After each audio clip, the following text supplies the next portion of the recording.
ہر ایک کو پتا ہے کہ حضرت ابراہیم زندگی گزری پیلسٹائن، پیدا بابل میں ہوئے، وہاں پہنچے اور پھر وہ وقت آیا. اب بہت اہم ایک میسیج آپ کے لیے.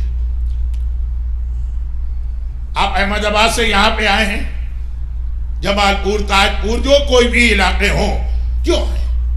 مقصد کیا ہے آپ کے آنے؟ قرآن کریم حضرت ابراہیم کے حوالے سے بہت لمبا میرا اشرا، میں بہت مختصر 5 منٹ میں بات مکمل کر رہا ہوں. حضرت ابراہیم کے حوالے سے قرآن جو عجیب دعائیں، ابراہیم کی سب سے مشہور جو 2 دعائیں ہیں وہ تو اپنی جگہ ہے، ربنا تقبل منا انک انت السمیع العلیم، ربنا اغفر لی ولوالدی وللمؤمنین یوم یقوم الحساب. دونوں ابراہیم کی دعائیں مشہور، جو مشہور نہیں لیکن بہت اہم 2 دعائیں قرآن کریم بتا رہا. حضرت ابراہیم نے 2 شادیاں کی، دوسری بیوی سے بیٹا ہو گیا اسماعیل. اب دونوں بیویوں کے درمیان ٹینشن ہو گیا. وہ ایک بڑا مسئلہ ہے جو آپ حضرات تو نہیں سمجھیں گے، کیونکہ آپ میں سے کسی 2 شادیاں اس لیے نہیں ہوں گی کہ against law of the land, ورنہ دل تو پتہ نہیں آپ کا کتنی شادیوں کا چاہ رہا ہوگا. خیر، ایک عجیب ٹینشن پیدا ہوا اور پھر ابراہیم کو اپنی ایک بیوی کو لے کر مکے کی جانب آنا پڑا. مشہور واقعات ہیں، لیکن ان مشہور واقعات کے 2 میسج لوگ بھول جاتے ہیں. اپنی بیوی کو لا رہے ہیں اور اپنے بیٹے. اس وقت تک ایک ہی بیٹا تھا، اکلوتا بیٹا کسی باپ کا، وہ بھی بڑھاپے میں. لیکن حالات ایسے ہو گئے گھر میں، وہاں سے لے کے آئے اور جب مکے کی سرزمین میں لائے تو مکے میں کچھ نہیں تھا، کچھ بھی نہیں تھا، کعبہ بھی نہیں تھا. خود حضرت ابراہیم کا جملہ قرآن نے آیت بنا دی، رب انی اسکنت من ذریتی بواد غیر ذی زرع. اے خدا، میں اپنی ذریت کو، اپنی اولاد کو وہاں لا رہا ہوں جہاں گھاس کا ایک پتا بھی نہیں. لیکن گھاس کا پتہ نہ ہو. یہ زمین بہت اہم ہے کیونکہ اندہ بیتک المحرم، یہاں پہ تیرا قابل احترام گھر. کعبے کا وجود نہیں تھا اس وقت، دیواریں ٹوٹ چکی تھی طوفان نوح میں، لیکن کعبہ تو بہرحال دنیا میں سب سے پہلی جگہ.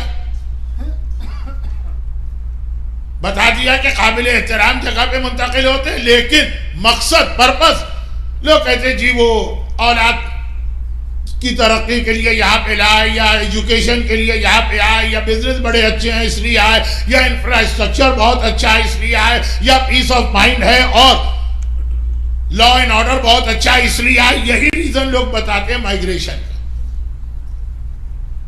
جہاں سے آدمی آتا ہے اگر کبھی وہاں کے حالات بہت اچھے ہو جائے تو ریورس مائیگریشن ہوتا.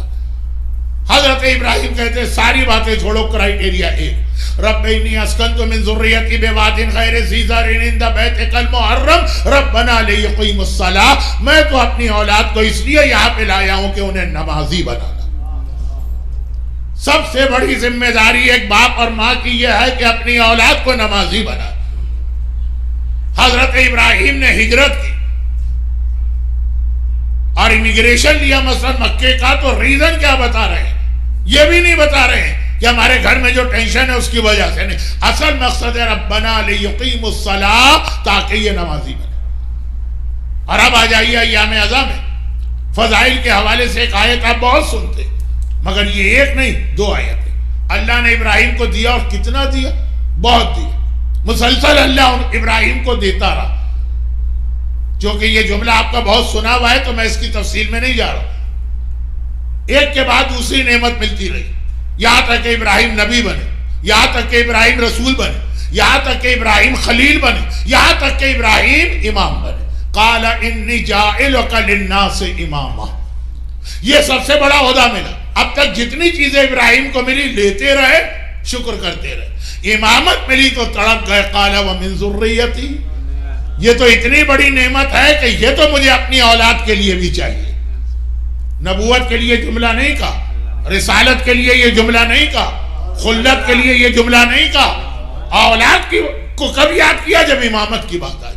اتنی بڑی نعمت امامت ہے، ابراہیم برداشت نہ کر سکے، کہا مجھے اپنی اولاد کے لیے چاہیے. مگر کیا خالی امامت میں اولاد یاد آئی؟ نہیں، دوسری دو چیزیں ہیں جہاں ابراہیم نے اپنی اولاد کو یاد کیا.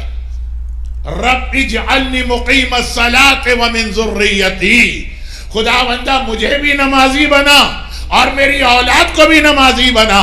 تو جیسے عقیدے میں امامت کا درجہ ہے ویسے عمل میں نماز کا درجہ.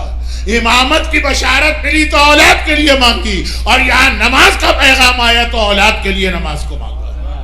آپ کا سب سے بڑا ٹارگٹ، آپ کا سب سے بڑا ہدف، آپ کی زندگی کا سب سے بڑا مقصد، اولاد کو ترقی دلوائیے. سرجن بنے، ڈاکٹر بنے، اکاؤنٹنٹ بنے، ایک کی نہیں 50 ڈیری کوئن ان کی ہو جائے، لیکن اصل مقصد ہے نمازی بنے. یہ حضرت ابراہیم کے دونوں جملے قرآن کریم میں ایک ہی پیج پر موجود ہیں. سورہ ابراہیم آیت 35 سے 45 کے بیچ میں ایک ہی پیج پر. رب اجعلنی مقیم الصلاۃ ومن ذریتی، جہاں نماز کی بات آئی مجھے بھی نمازی بنا اور میری اولاد کو بھی نمازی بنا.